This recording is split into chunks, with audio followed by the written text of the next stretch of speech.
بسم الله الرحمن الرحيم. بسم الله الرحمن الرحيم. الحمد لله رب العالمين والصلاة والسلام على محمد وآله الطيبين الطاهرين الذين أذهب الله عنهم الرجس وطهرهم تطهيرا. اللهم صل على محمد وآل محمد وعجل فرجهم. أما بعد فقد قالت فاطمة الزهراء سلام الله عليها: حبب إلي من دنياكم ثلاث: تلاوة كتاب الله، والانفاق فی سبیل اللہ، والنظر الی وجہ رسول اللہ۔ مومنین کرام، دوستداران اہل بیت، محبان حضرت زہرا سلام اللہ علیہا، یہ ایام فاطمیہ ہے۔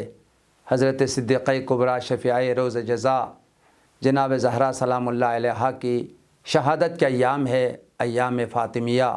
پوری کائنات میں انتہائی جوش و خروش کے ساتھ، انتہائی عقیدت اور محبت اور مودت کے ساتھ ایام فاطمیہ کو منایا جا رہا ہے، اور عزاداری کی مجلسیں منعقد ہو رہی ہے۔ اور یہ در حقیقت انتہائی اہم ترین فریضہ ہے کہ حضرت زہرا کو سمجھنا، ان کی پیغامات کو سمجھنا، ان کی تعلیمات کو سمجھنا، اور مقام اور منزلت زہرا کو سمجھنا ہی در حقیقت دین اسلام کی معرفت ہے۔ زہرا کی معرفت در حقیقت خدا کی معرفت ہے، ائمہ کی معرفت ہے، خود سرور کائنات کی معرفت ہے۔ سرور کائنات نے بارہا اس بات کی تاکید کی ہے کہ میری بیٹی سے محبت کرو اور میری بیٹی کو راضی رکھو، ان کی رضا خدا کی رضا ہے۔ لہذا عزیزان گرامی، ان ایام میں جہاں ہمیں عزاداری کرنا اور مجالس برگزار کرنا، ایام فاطمیہ کو احیاء کرنا، اور جیسے ہمارے مراجع اور بزرگان نے فرمایا ہے، یہ عاشوراء آل محمد ہے، عاشوراء سے کمتر نہیں ایام فاطمیہ۔ لہٰذا ان ایام کو انتہائی شایان شان منعقد کرنا، دنیا میں عزاداری حضرت زہرا کو تقویت دینا، ایام فاطمیہ کو احیاء کرنا، مجالس برگزار کرنا، بیوی کے فضائل کو بیان کرنا، مناقب کو بیان کرنا، اور پھر بیوی کی زندگی میں جو عظیم تعلیمات اور پیغامات ہے، یہ لوگوں تک پہنچا کر ان تعلیمات پر عمل کر کے ہم دنیا اور آخرت دونوں کی سعادت کو پا سکتے ہیں۔ لہٰذا ان ایام کی مناسبت سے کچھ پیغامات جو ہے حضرت زہرا کی چند اہم تعلیمات اور پیغامات آپ کی خدمت میں عرض ہے۔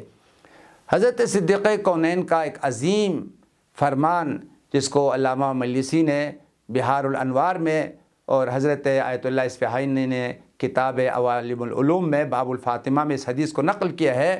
حضرت زہرا کا فرمان ہے: مجھے اس دنیا میں تین چیزیں بہت زیادہ محبوب ہے، بہت زیادہ پسندیدہ ہے، اور انہی تین چیزوں کو انجام دیتے ہوئے جناب زہرا کی زندگی گزری، اور بیوی ان تین چیزوں سے بہت زیادہ محبت کرتی تھی، ان چیزوں کو انجام دیتی تھی۔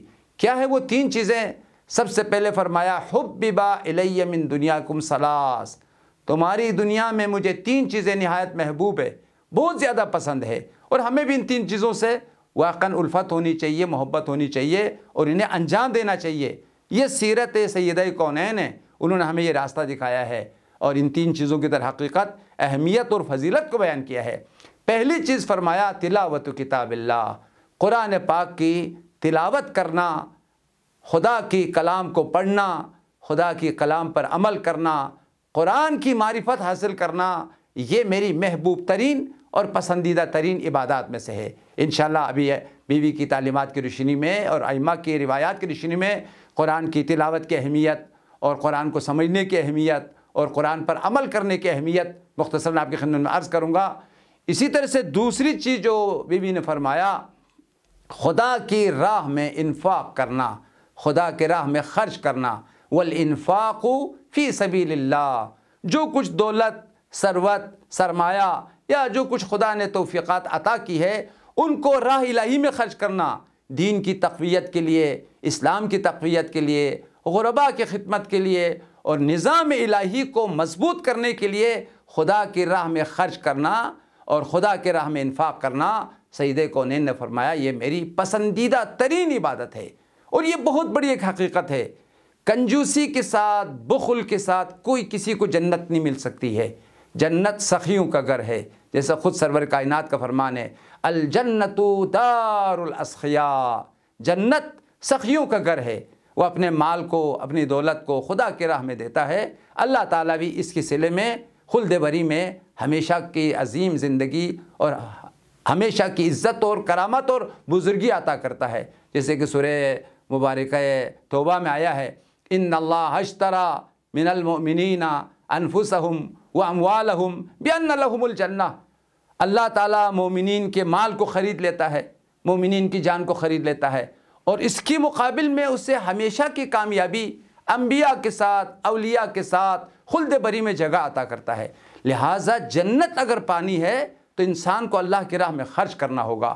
جب تک خرچ نہ کرے اپنے مال کو وہ جنتی نہیں بن سکتا، جیسے قرآن میں صریح آیا ہے لن تنالوا البر حتی تنفقوا مما تحبون۔ لہٰذا جناب سیدہ نے یہ بتایا میری محبوب ترین عبادت جو ہے، جو کچھ خدا نے مجھے عطا کیا ہے وہ راہ الہی میں خرچ کرنا ہے۔ چنانچہ ایسے ہی کیا، سب کچھ راہ الہی میں خرچ کیا، سب کچھ خدا کے راہ میں قربان کر دیا، اپنی اولاد بھی، اپنی جان بھی، اپنے مال بھی، دولت بھی خدا کے راہ میں انفاق کی۔ بارگاہ الہی میں دعا ہے ہمیں قرآن کی تلاوت کرنے کی اور اللہ کی راہ میں اپنے مال و دولت کو خرچ کر کے جنت کو پانے کی، خدا کی رضا کو پانے کی توفیق عطا فرما۔